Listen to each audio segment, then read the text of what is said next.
I'm Sian. I'm Laura. And I'm Alice. We're a theatre company of three, telling stories around the whole country. But now we're stuck at home with just a microphone. Welcome to Stories from the... Wait. Okay. 1, 2, 3, 4.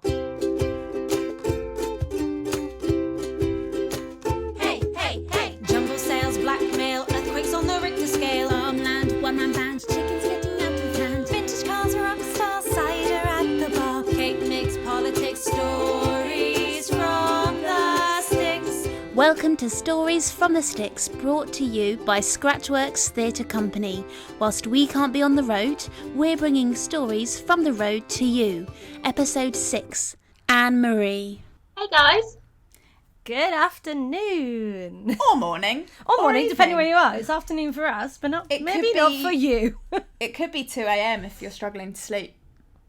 It's basically lunchtime here. I mainly just structure my day around meals more than what is time anyway. Yeah. I was saying to Alice, I was only just finished my breakfast, and she's like, but I'm hungry for lunch. There are no rules when you work from home. Yeah, nowadays it's just like in the last few months. I am under the control of my tummy. Anyway. Episode 6, guys. Episode 6. I can't believe we're here at the last episode of the series. How exciting. What a journey it's been. So many stories. Well, it has been a journey, except I basically haven't left this chair. Yeah, we've gone so many places and at the same time gone nowhere. Staring at our laptops. Sitting in our little rooms. With our cups of tea. Yeah. Yeah. But it's been great. And hopefully, maybe it might not be the end, but maybe it will. There are some prongs on the fire, as they say, for some new exciting things coming up. All to be revealed. Conversations are being had. Yeah. But we don't want to give too much away. Just in case it doesn't happen. Yeah, just in case it doesn't. We're playing it safe. Just in case. Yeah, so optimistic of me. Have the air of mystery that just covers everything. So today, something a bit different, very exciting, which you can also play along with at home. We're playing a game based on a tea towel. The tea towel game. The tea towel game. Well, so I mean, you can't play this with any tea towel. Let's just clarify. It's a very specific tea towel, owned by Sian. I hope that we're going to build the business for whoever this company is that got, because the tea towel came from my mum. My mum, thank you, Mama Keen, sent me this tea towel a little while ago. So in the chat I had with Anne-Marie, we talked a little bit about dialect, which didn't come up it's not in the interview, but it got us chatting, and I was like, I have this tea towel, and it's got all of the Suffolk, or a lot of the Suffolk dialect words on it, and I get really fascinated about different dialects from different areas. So I propose that we did a tea towel game. So essentially, I'm just going to read some of the words from this tea towel, and Laura and Alice have to... Suffolk dialect words, right? Suffolk dialect words, and... Suffolk words, cool. I may do a terrible job at reading them. Some I've not even heard before. Your friends from your hometown may disown you after this, we shall see. To be honest, I usually know more than they do. When I go back home, really? They're like, I've never heard that before. But yeah, I'll probably get something, either that or from my dad. Anyway, we're going to play this game. I'm going to say the word in the Suffolk dialect, and then Alice and Laura have to guess what it is. And I'm ready. You ready? I'm so excited. So many. A few might be slightly offensive. Anyway, I'll start. Wow. I'll keep it PC. Maybe the last It's episode. fine. I'm going to keep it PG friendly. Let's keep it PC. Okay. The first word is Abishy Barnaby. Whoa. What? Abishy Barnaby. Well, Abishy many Barnaby. things come to mind. I'm thinking of that, I'm going to do the classic, I can't remember the name of the TV show, the Inspector Barnaby, Midsummer Murders. Midsummer Murders. Midsummer Murders, Inspector is hiding in a bush. That's what you think it means? Yeah. I think So specific. it's a messy night out Oh, we had a Bishy Barnaby, guys. Oh, I like that. Good shout. Great Yeah, one. I'm feeling I think we might confident. just have to use that now. Yeah. When nights out are allowed. We can Yeah. be like, we're going on a One Bishy day we Barnaby. will have a Bishy Barnaby. Oh, Very strong. what is it? What's the answer? So a Bishy Barnaby is a ladybird. Oh, that's so cute. Well, to be fair, I was actually closer. How are you closer? Because Did was say in a bush. murders? It's a man standing in a That's bush. very loose. Is that 1-0 to me? That's or is that one. 0-0? Yeah. Ooh. What? There's a point system? We did not discuss this. Right. Okay. I'm going to start the point system. It's going to be. I'm going to say for creativity, you both get half a point. You didn't get it I'm right. writing- Thanks. I'm You're both writing very this, I'm writing creative. this down. Cool. Thanks so I'm much. going to tot up the totals. Okay. If you do something cack-handed. I've heard of that. That What is means that? you're a bit clumsy. Yeah, you drop things. Clumsy. Yeah, correct. Yeah. Yeah. So I think Alice gets the point because she got it spot on. Yeah, Sorry. but I knew it. I was just elaborating. Clumsy and also drop things. Okay. Point for each. I'm Point for I'm each. not very good at I'm being just going harsh. to on argue this. my way into every point possible. Number 3. Rummin. Rummin. Ooh. Rummin. Is that like a verb or a noun? Bit of rummin. I'm rumming over there. Rummin. Oh, Rummin. I've got an idea. Is it when you go for a run, but you've had a tot of rum? So you're rumming. Not advised. Yeah. Don't do a 5k while inebriated. That's my guess. Okay. I wouldn't be surprised if someone has done that. I feel like it's when you've got like a dodgy tummy. My tummy's feeling a bit rummin, guys. I mean, okay, so the correct answer is strange. Oh. Which technically, my by what tummy's Laura feeling a bit says, strange. It's I think there's a Laura link. gets the I think point. Laura gets the point. Well done, Laura. smashed it. Thanks so much. Okay. Alice is just going for a drunk run. Number. Is this something you make a habit of? I mean, that is a strange thing to do. That is so- a strange thing to do. Half point, maybe? That's a creative. No. Okay. Damn No. it. Okay. Number 4. Tain't be so likely, boy.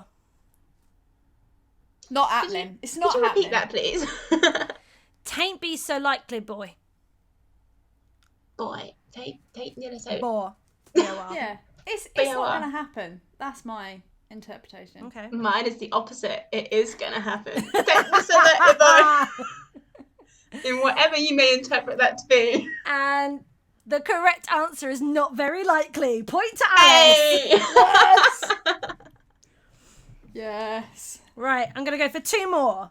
Okay. Jasper. Was Jasper Carrot from somewhere near? I have no idea. Suffolk. Because that might be funny. Like it might mean doing a funny. If doing a it's Jasper. I think a Jasper's a thief. Ooh. I don't think something to do with that being funny. Something It's to probably do with nowhere being near fun. Suffolk. So do you mean it is in the phrase of going? He was having a Jasper. He's having a Jasper, and then you think Yeah. you're a Jasper, like you're a thief. You're a Jasper. right. Mm. You're like a mischievous Casper. You know? The friendly I ghost. don't know. That's what came to my You're mind. a The thieving mischievous ghost. Jasper. I mean, that's a crime novel right there. Yeah, there you go. If you get really bored at home, here you go. Yeah. The correct answer is wasp. No Oh. points to either of us. Nil point. Nil point. Okay, so the last one that I'm gonna do, and I think it needs to be on a buzzer system. Okay. So it's the first person to shout my name, and then say, Okay. and it has to be the name in my Zoom, Sure. and then say the answer. So, if something is slightly on the hurt, Chun! I got Alice's come through first. What? It means it's wonky. Slightly on the wonk. Yeah. Wonky. Correct. Yes. I mean, you guys hear me say that one all the time, so. That's a Sean Yeah. classic. And the I mean, to scores be are in. fair, Laura also knew that. Yeah. So I feel like it's actually a tie. Whoa. We're both what a finished gracious the round winner. on 3.5 points. Well, I We're don't want both to be like, Suffolk isms ha, ha, experts. Well, that's why I was like, whoever says my name first, because I knew you both know it. It's all just... Yeah. I definitely got in first, but I went shut. Shut. Which is also a common nickname for you, of course. All right. In that case, if you didn't get the correct name, I'm docking you a point. I win. 3.5. Oh, 2.5. If anyone else has any special dialect words they want to send in to us, so we can have a guess at what they are, Or shout at us in the street. Yeah. we would love to hear them. Yeah, send them in. Send them in. Either send them to our email address, and we'll try and guess them and post them back and put them on our social media, because it's just really good fun. You know, local dialects is something that is possibly disappearing a bit, or you don't hear so much of, and it's really fun. So I've got one for where I grew up near Bristol. What's a dap? We had daps. Oh, they're types What of that shoes, is. aren't they? Yeah, but I've only learnt that since you told me. Because you were like, Yeah, I'm wearing formerly my known as daps. plimsolls. Yeah, got your daps on. They're Yeah. Plimsolls. Are like- formerly known as. Daps. I didn't know that. Never heard I of can't daps. think of any. I mean, I bet there are loads from the Kent estuary, Yeah. but Yeah, definitely. The other one that my mum always says is rove. She's got a Like rove. a rover? Like a car? No. I've got a rove around, like, walking around. I don't know. she's got a hunch. Not like a physical hunch, but like she's got You've a met hunch. Sean's mum. Shout it to my mum. No, it's a scab. Oh. A rove is a scab. See, the only thing I can think of is you're hanging in, which was a very specific phrase that came from my school. Like, not even anyone else around the area of, like, Northwest Kent knew what it meant. But you're hanging in. I mean, it sounds like you're having a terrible time. I don't know how, but you are. I think of it as hang in there, like you're hanging in, Yeah. you're holding on. No, it's actually when you're having a conversation and someone's, like, hovering, trying to join, but not saying anything. And it's like, mate, you're hanging in. That's so mean. Someone's just trying to be friends. Well, it was, Stop hanging in, mate. teenagers at school. Get out my conversation. Teenagers School at is school, brutal. they're not very nice. Could you say that technically all our listeners are hanging in? They're all kind of leaning in, hovering, having a listen to our conversation. It's not a very nice thing to say to the listeners, Sean. Sorry. No, I would not say that about our lovely 4.5 listeners. Take it back. I Take don't it know. out. Cut it, Andy, Yeah. cut it. Hello, it's me, Maud. Just swooping on in to let you know about a very exciting adventure.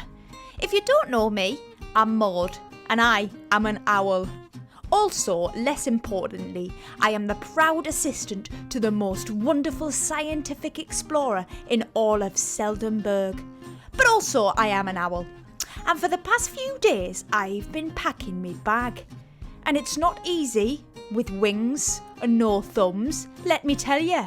But we've got all the gear, snacks and supplies, including pink wafers.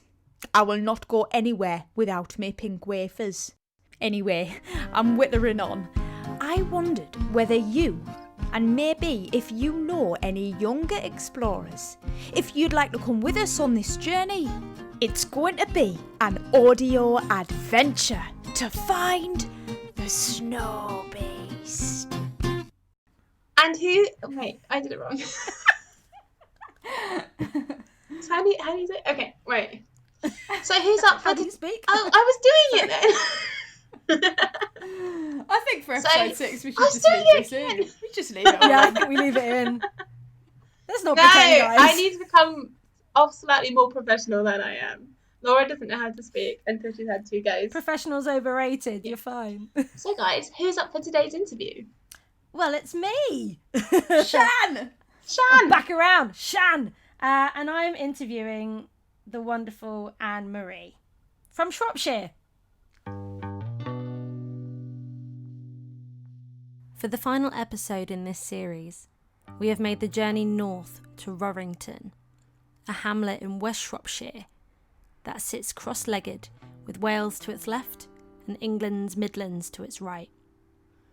This time we meet artist and folklorist Anne Marie, who feels like the epitome of what Stories from the Sticks is all about.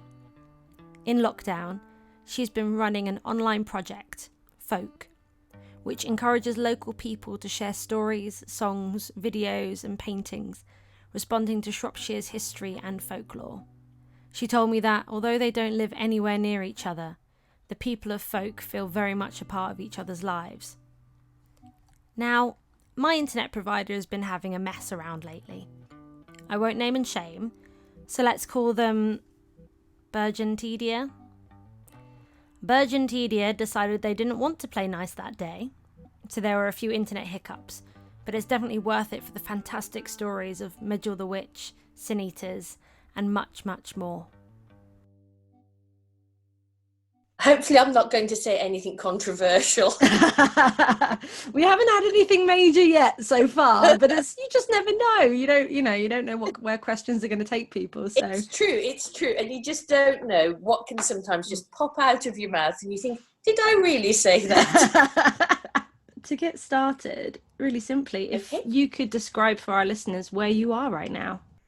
Well, I'm currently sitting in my studio in a little hamlet, I guess you would call it, that's called Rorrington, in the middle of nowhere in Shropshire. It's a beautiful, idyllic little place. Nearest neighbours are quite a way away. That's not to say I'm not normally a sociable person, but there's a lot of distance between people here. It's the sort of place where really life goes on at a very, very slow and individual pace. So could you describe your farmhouse for the listeners?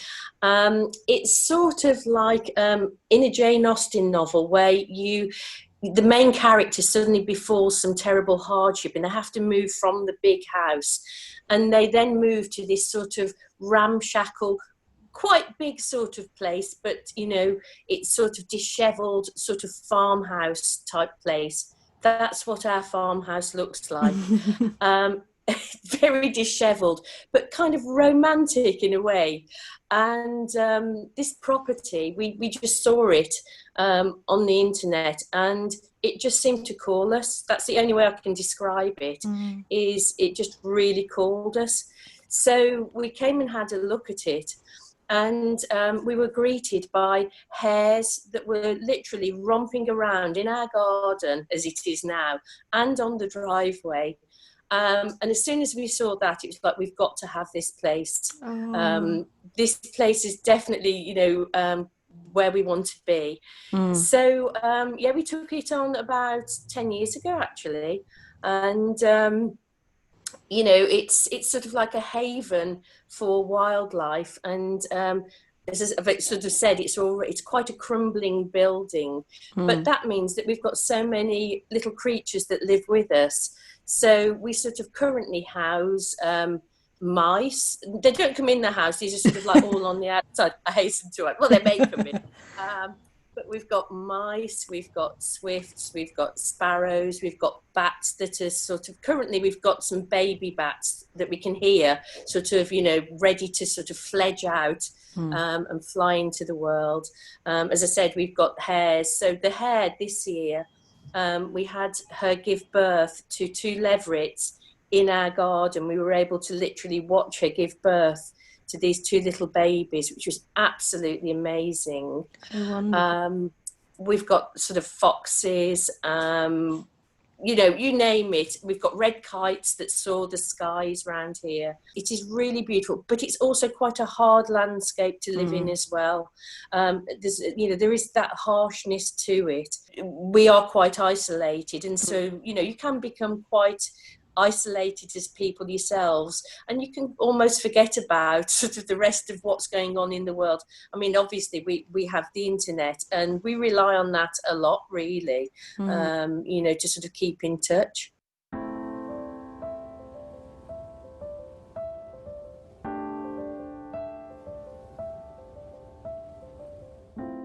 I imagine in times like this, where especially when you get really good weather, it must be a really beautiful, that's thing that's come up in looking up Shropshire is just kind of the landscape is really beautiful. It is. It's where we are. We sort of call it the wild side of Shropshire. So we're sort of in a little bit of a valley, but very close to the upland area. And it's, in lovely weather, fabulous, but it's an incredibly hard place to live. We have little drovers' lanes that lead to where we live, barely roads really. And any kind of bad weather, really causes a problem.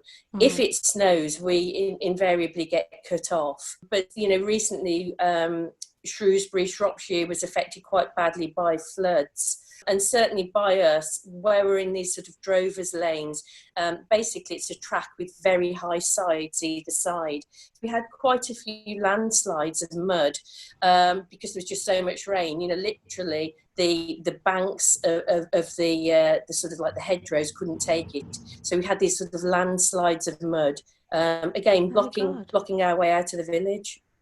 So does that mean that you're kind of stuck until people are able to come and clear it, and then you're relying on what you have in the house?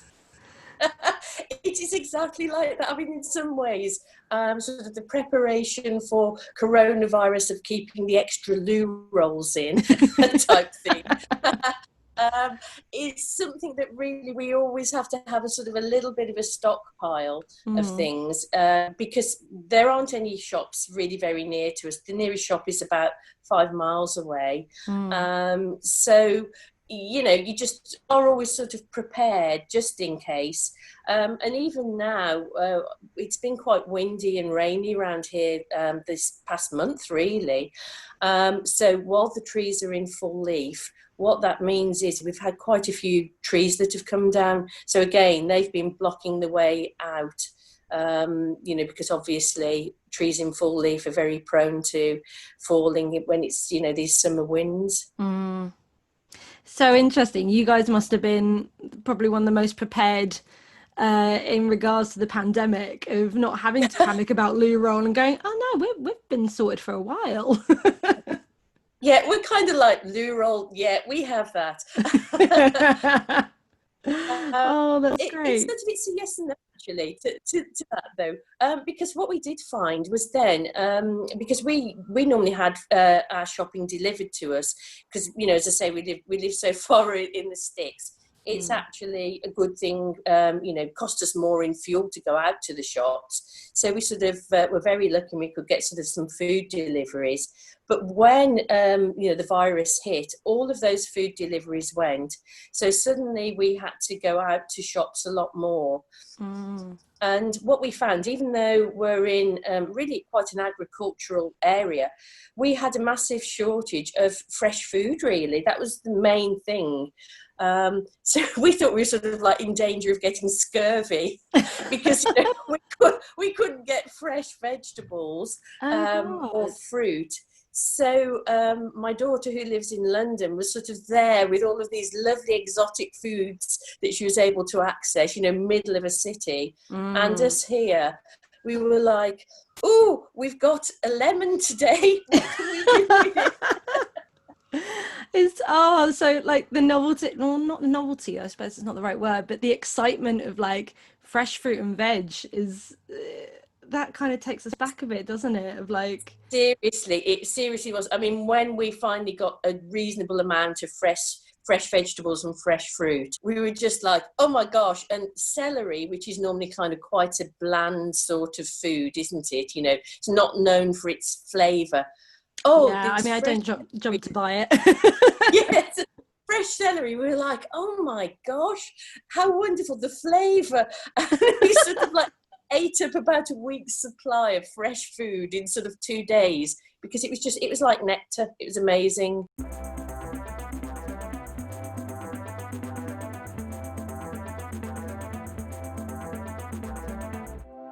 think there's probably a good opportunity to move on to what you've been doing in regards to your folk project. So I'd love to hear a little bit more about that and kind of what inspired you to get that started and to continue it, especially throughout lockdown. I became interested in how could I connect people, creatives, fellow creatives.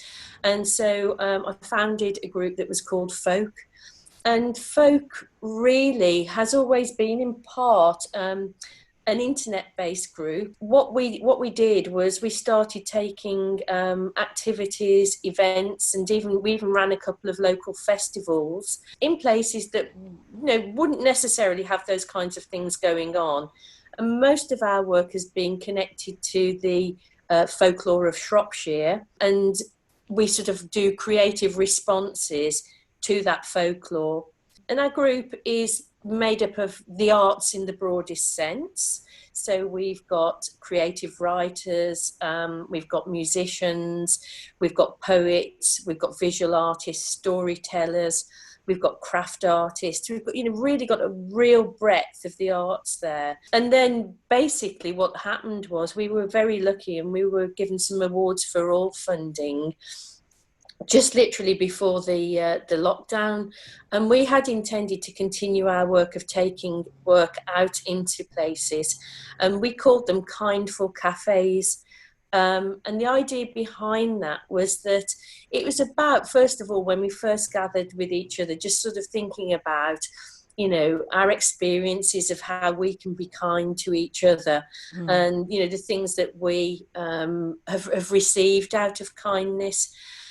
The other idea as well behind it was that they were very informal. The cafe idea, that this wasn't, a formal workshop. It's more about friends gathered around a kitchen table with a mug of coffee and a cake, and, definitely sharing skills or stories or music or whatever, but done in this very informal and gentle way. But of course, sadly, we couldn't do that. So we decided to take the project online.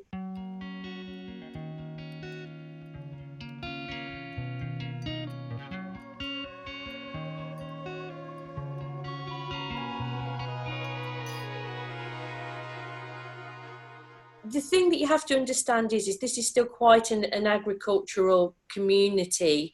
And even now, farmers local to where I live still keep a lot of the folklore and tradition. So a really good example is about the Rowan Cross. People used to collect 2 sticks from a rowan tree when it was in full berry. And what they would do is bind it in a cross with a red thread. And it was meant to protect livestock, particularly from, lightning strike and things like that.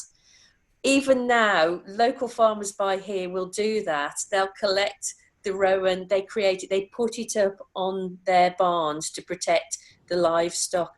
So we're not that far away from still using some of this folklore here, and I think that's one of the things that's quite interesting. I'm not trying to say that all over Shropshire is like that. Obviously, in Shrewsbury and the main towns, it's not like that. But in certain pockets, it certainly seems to have stayed. So I think that's probably why we still feel like we're almost still living a lot of the folklore. It's beautiful. I had an opportunity to have a look at it this week, and it's amazing. It's like Shropshire is a kind of a fairy tale book. It's very magical. There's something about all the folklore that holds a lot of magic, and I'd love to hear more about, you'd mentioned Medgel the Witch. Yes. So again, where I live, I mentioned I'm by the upland part. And so there's a walk that I do from my house that leads just up to the uplands. And the upland is an area which was used by all of the people locally it was a common ground where they could, graze their animals there. So you're on this upland area. On the one side of you, as you look, you can see Wales, and on the other side of you can see England. So we literally are able to look down on these 2 different areas, which is such a beautiful, beautiful sight. It really is. And as it would happen, someone at some point in time decided to build a stone circle there. And so the stone circle is known as Mitchell's Fold. It's not a magnificent stone circle by any means, It's not a Stonehenge. It's just, 15 stones, sort of, quite small, a lot of them.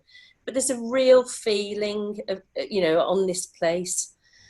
And the story that goes with it is that this area had a time of famine, which, going back to what I said about, it can be an area of hardship.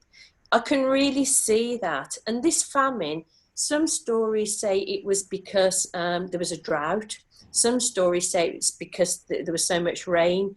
I personally go on the drought side because on a hot summer's day on this upland area, it is baking, very little can grow there. And so you could really understand that people would, find it difficult to grow their food. And so, of course, what happened was at this time of famine was people were starving and they wanted to find someone to blame. Who could they blame? Well, they blamed Witch Medgel. So Medgel the Witch is really, she's a fairy story. She wasn't a real person. And she has many different names depending on what part of the area you live in. So the different villages and hamlets have got different names for her. So we call her Medgel where I am. There's the name Marshpool, Mickle, Muckle, all these different names for this make-believe witch, as we think. And basically what happened was the fairies, they saw that the people of the lands around Stapley Common were starving. And so the fairy queen decided to send this white cow. And this white cow could be milked, 1 bucket for each person, to literally stave off the hunger of the community. And so the local community would go up, milk the fairy cow, take their 1 bucket, and they were able to live. Well, so the story goes, Witch Medgel got really upset by this because now people weren't coming to her to seek magic. They weren't coming to her for help. They were going to this fairy cow. And so one night she went up to Stapley Common and the cow was there and she took a bucket, but she pierced holes in the bottom of the bucket. And so what this meant was that the bucket never filled up. So she milked and she milked and she milked the cow, but the bucket never filled up. And until eventually the cow realised what's happening here and was just milked dry and literally kicked up its heels, kicked over the bucket and vanished. Well, of course, the people around there were absolutely furious because their meal ticket had basically gone. And so they rounded up on Medgel and they got hold of her and they imprisoned her by building a stone circle around her. And that is where she remains. That's the story. When I heard this story, I first of all thought, oh my gosh, that really seems a really terrible punishment to be sort of locked there forevermore in this place, which, yes, is incredibly beautiful, but equally, the hard baking sun of summer, the snows of winter that fall there, it would be absolutely terrible. And I felt this was an absolutely cruel and unjust thing to do. And actually, maybe there was more to this story. And so as an artist, I let my imagination run. And I went on this walk every day, as I say, up to the stone circle. And there was a little derelict cottage not far from the stone circle. And I started to imagine that this was where Witch Medgel lived. And I started to think about maybe she was an old lady, maybe she was somebody who was isolated, had nobody with her, and was perhaps, it could even be something like Alzheimer's or some condition that meant she just, she didn't know what was happening. She didn't do this maliciously. And it took me on the path of realising so much about the whole witch blaming culture and the blaming culture that we have always had and we still have now. So it made me realise, particularly women, how women have suffered at the hands very often of other women blaming them. And particularly in relation to the witch stories. Of course, when you look at the main time of where the witch trials were going on, once somebody had been blamed as being a witch, it then went into the authorities' hand, and of course the authorities were men, and they tended to be either the church or the law. And then of course we then have this terrible time where many women were killed as witches, where quite honestly they were just ordinary people.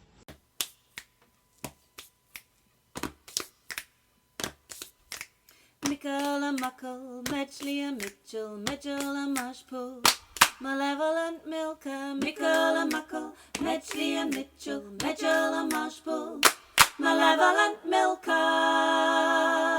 Tales tell of long ago, when famine stalked the land, a pure white cow came under cover of the night. Freely gave her milk, one pailful at a time. If anyone was taken, she would take flight. Mickle and Muckle, Medgley and Mitchell, Medgel and Mushpool.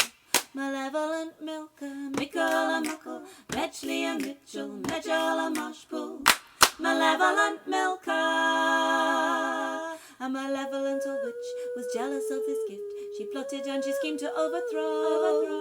One night with a pail, with a sieve for the bottom, she took advantage of this flow. Mickle and Muckle, Medgley and Mitchell, Medgel and Mushpool. Malevolent milker, Mickle and Muckle. That was Malevolent Milker by singer, composer and choir leader Mary Keith. It was originally created for the Heartland Shropshire Hills project, and then shared as a creative response to the tale of Medgel the Witch as part of Anne-Marie's online project, Folk. There was something interesting you were saying about these stories coming out of times of hardships, and I was just wondering how you may not have a response for it, but obviously we're currently going through a time of hardship with the pandemic. Can you imagine that there will be stories that will come out of this period of time? Well, yes. I mean, just going back to the whole idea of blame anyway, we're already at that stage where, and this is, totally a non-political comment here, but where we are starting to say, somebody has got to be blamed for this. Have we done this right? Who did this wrong? Who's done this? Who's created this coronavirus?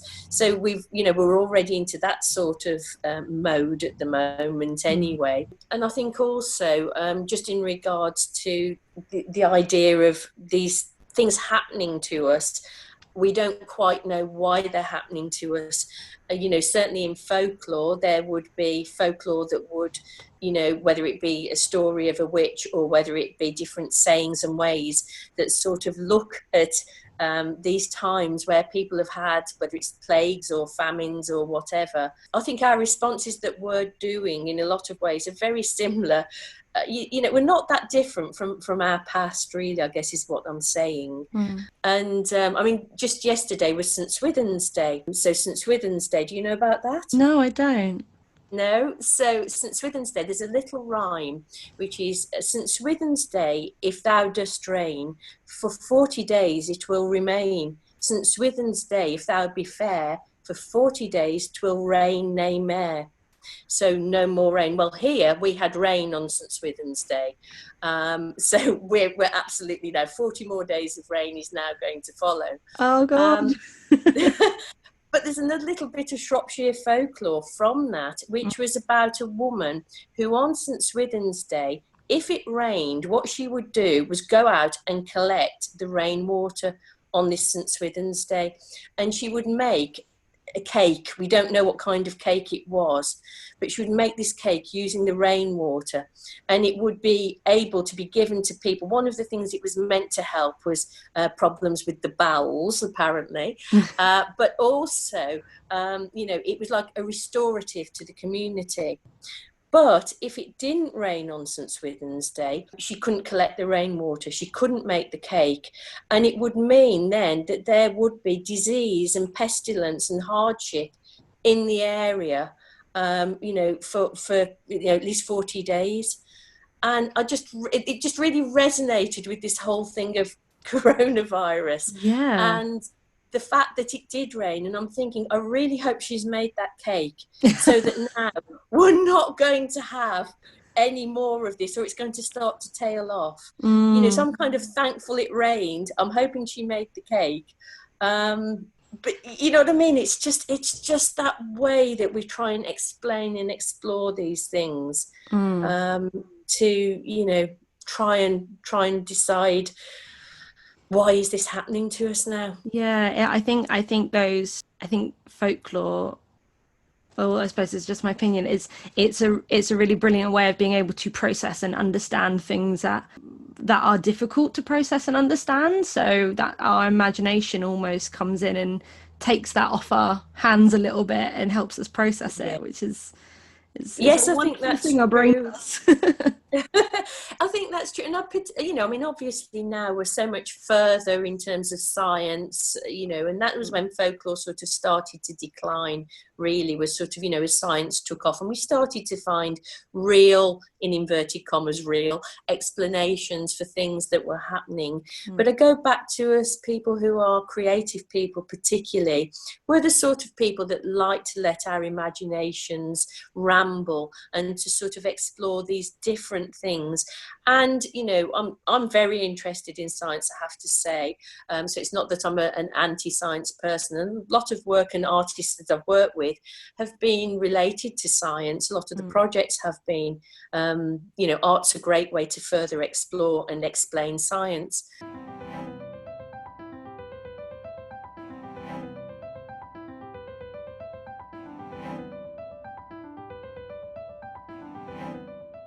So do you feel like there's anything that you have, if you don't mind me asking this, if there's anything that you've kind of learnt about yourself in this time during lockdown, if anything you've kind of discovered? I've discovered I'm quite impatient, although my husband would probably tell you that anyway. He'd say, what's new? I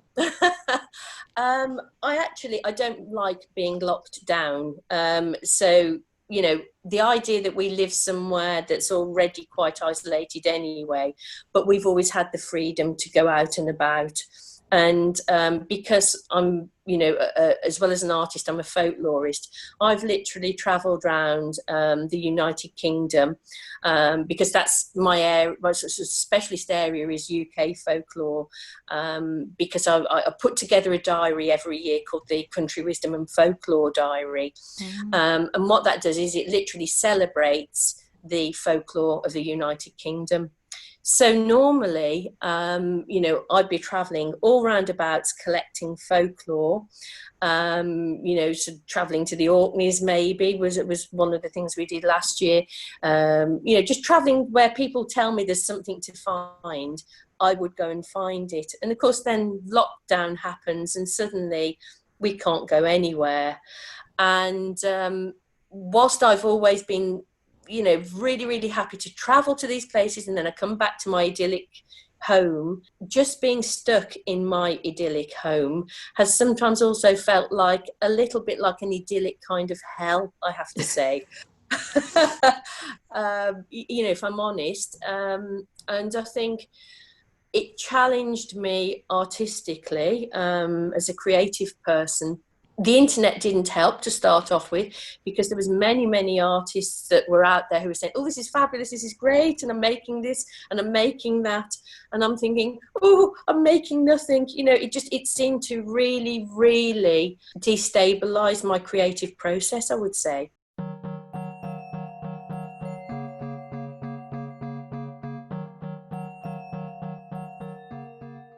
So I was just going to ask, if you had to move away tomorrow, what would you miss?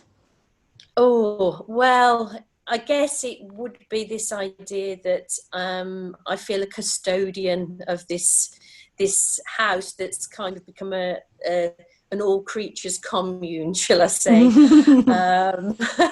I'd be really worried that somebody else would start to fill in all of those holes in the building that we've happily left, you know, not give the space for all of the little creatures that sort of live with us. You know, we've often thought about sort of as we, you know, get older. I'm 55 at the moment, so I'm, you know, not past it, but you do start to think about, you know, as I go back to, it's very isolated. If we were ill, it would take quite a time for somebody to be able to get to us, those kinds of things. And thinking about, as you get older, is this the place to sort of live? Do you need to be more in a community where you can access things? And when I've imagined that, I do get sort of like a bit, with not having space all the way around me, how would I cope? How would I cope with sort of having people on top of me? As I say, I am very, very much a social creature, and I've really missed not meeting all of the people that I normally go out to meet. But I always come back to this sort of, this place which has got space, which has got nature. So that's what I think I would miss, unless I could move somewhere very, very similar. Maybe go to the Orkneys, which is just absolutely fabulous there. But if it was sort of not a like for like, I think I would miss that a lot.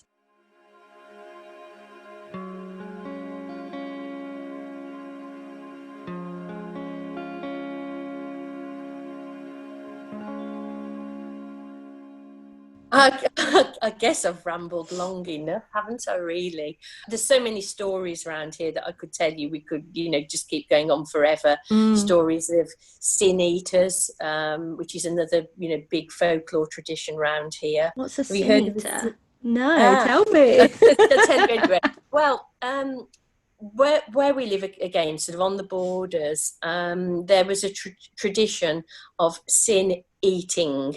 And what that was that if people died and weren't able to have a priest, a vicar or whatever come to them, it meant that they were dying with sin on their soul. And so what people did was communities had people that were called the sin eater, and these people were basically, they lived on the outskirts of the village. And they were brought in at the time of somebody dying, and they literally, where the body was, the relatives of the person that had died would pass bread and beer or wine or something over the body of the person. And the sin eater would eat the bread and drink the beer or the wine, and thereby take on the sins of that person.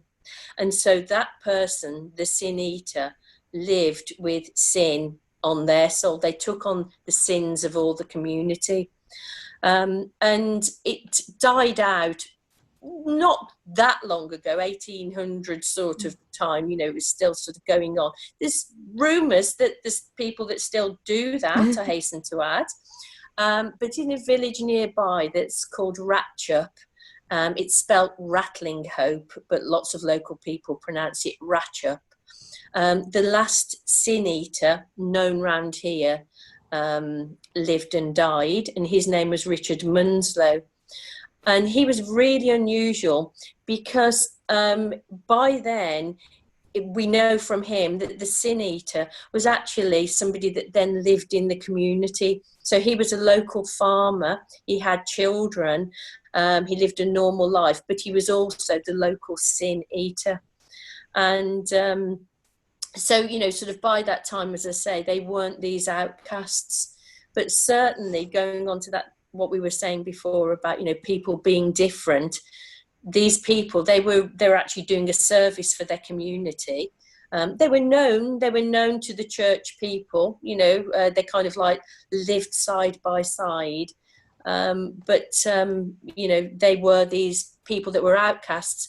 But I believe that community members would leave, money, food, drink for them so that they could obviously survive, because they were very much needed at, the very time of somebody dying.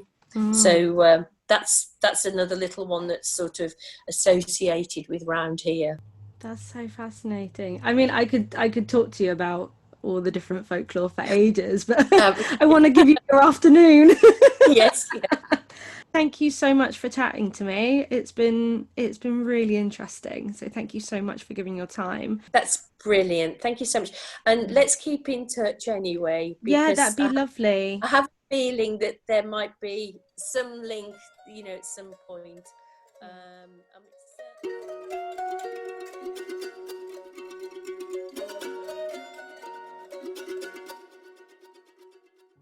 Has it been such a life of trouble, sin and strife, yearning for heaven's gate? Will you not face your fate? Dark deeds that you have done, you don't concede, you must run. You must run. Eat your sins down with wine and water. Eat your sins. Rest now, my sons and my daughters. I will pawn my soul and take your evil home. To heaven you rise, but your beloved will not look into my eyes.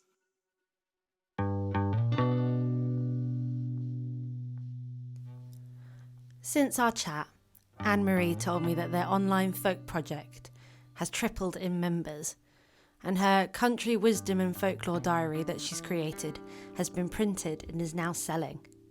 She's been out and about meeting artists in cafes, pubs and gardens, and luckily work has picked up for her now. She said, "Shopping wise, we can now get pretty much anything, so no risk of scurvy like I once thought." She's off to Cornwall soon, staying in a place that's overlooking the sea, and she can't wait. If you'd like to find out more about Anne-Marie's online folk project, which is bursting full of Shropshire folklore, visit their Facebook page online via the link in the show notes. So, for one final time this series, you have been listening to Stories from the Sticks by Scratchworks Theatre Company. If you enjoyed listening, please do spread the word. You can subscribe, you can review and share on all social media, and of course tell all your friends and family, even your work colleagues at the next Zoom meeting. They'll love it.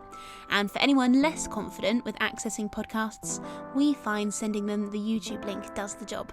We'd like to say a massive thank you to Anne-Marie for sharing her beautiful stories with us, and musician Mary Keith for the gorgeous song Malevolent Milker, and also, of course, thank you for Acast for hosting us. This brings us to the end of Series 1 of Stories from the Sticks. But there's more on the way soon, including our brand new audiobook for young adventurers. To find out more, sign up to the Scratchworks mailing list via our website, or find us on Facebook, Twitter and Instagram. Stories from the Sticks is supported by Arts Council England. It was edited by Andrew Armfield and the music composed by Jack Dean. Thank you for listening. Stay safe and well.